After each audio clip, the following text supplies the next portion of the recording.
Hi, everybody. Mr. Crishone, Springville High School. I want to talk to you a little bit about the SATs and the ACTs and some common questions we get about those two tests. So first of all, I want to cover what are they, who should take them, how much does it cost, how do you register, and then finally, how do you send your scores? Okay. So the ACT and the SAT are two private corporations that offer college entrance testing.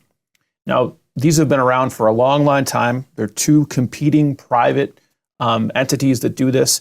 They offer two different types of tests. The SAT and the ACT are different in format. It's a whole nother explanation to explain how they are different. But I can say, they are different in the way they ask questions. The SAT primarily covers math and English. The ACT has a science component on there. But in terms of like which tests you would do better on or which tests you should take, I would really kind of look at test questions to see which one you feel more comfortable with.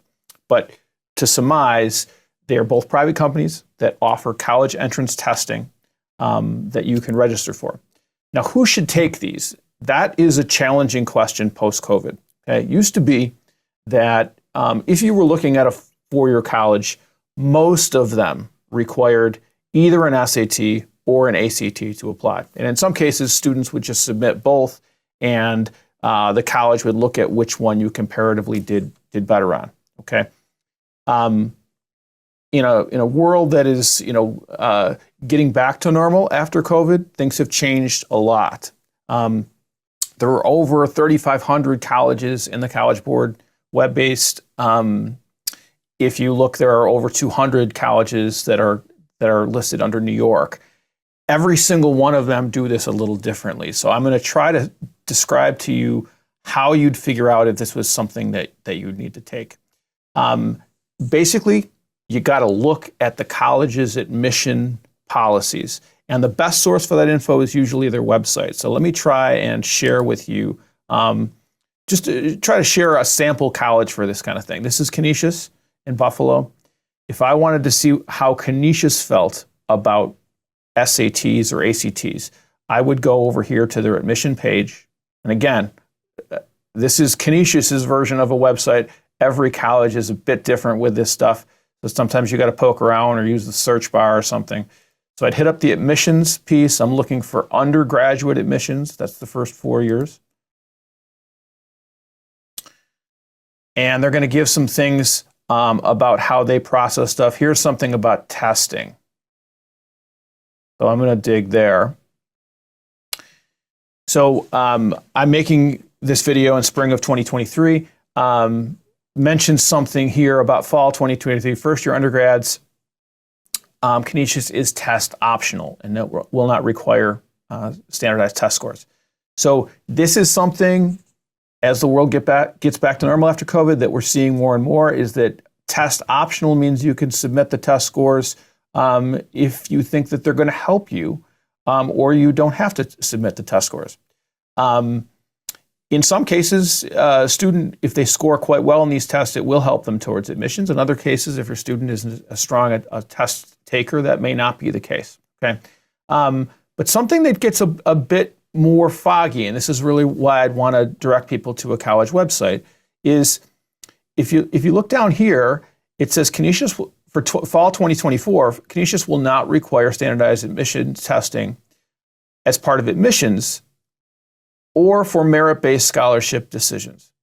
Now, this is something that could read different on a different website. Some colleges don't require them for admission, but they require them as part of a scholarship review. So you have to kind of dig, on some of this stuff and dig deeper to see exactly where you're going to stand. I would say that, in the case of students who are applying to very competitive colleges, this is definitely something that you may want to consider. But if you are somebody who, I know exactly where I want to apply, these are the places I'm going to, if you go and you dig on those colleges' admissions web pages and they say that, you don't need an SAT or an ACT, you don't feel like you're a great test taker and you feel like your transcript is strong enough that it's going to, speak better for you, then you can bypass these things. So it's a very individual decision. Counselors, we're happy to try to advise you a little bit, but this is how we would do that in a general sense by looking at a college's webpage. Okay. So how much do these things cost? Well, the SAT costs $60. The ACT is $88 if you take it with the full administration, which has the writing component.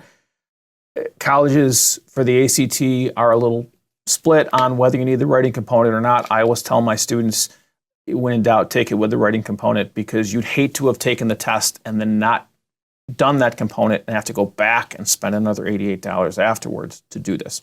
One note about cost is that there are fee waivers for these tests. So if you qualify for the federal free and reduced lunch program, okay, in some cases we have students who are directly qualified because of their household income. In other cases we have students who've applied for this. If you are listed in that program, then you would qualify for a fee waiver, and you can see your guidance counselor and we can help you out with that. If you have a question about whether you are on that, you can also ask us, and we can tell you whether you're on that and how to apply if you haven't done that.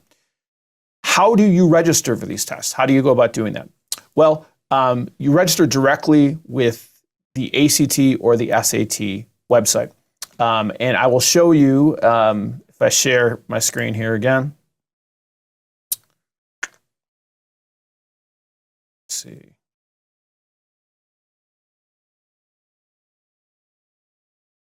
This is the high school guidance webpage, and we have a pull down on the top here for ACT and SAT.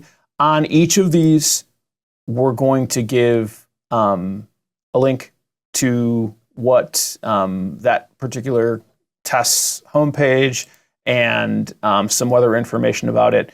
ACT.org or collegeboard.org are the places that you would go to register for these tests. And then lastly, once you have your scores, how do you submit them? Well, it is part of the college application process, which comes your senior year.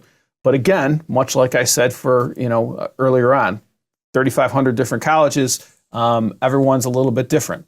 So we will list, if you want, on your transcript, your SAT and your ACT scores. Okay, we do that by default, and then we can remove them if you'd like us to remove them, if you don't want them shown on there.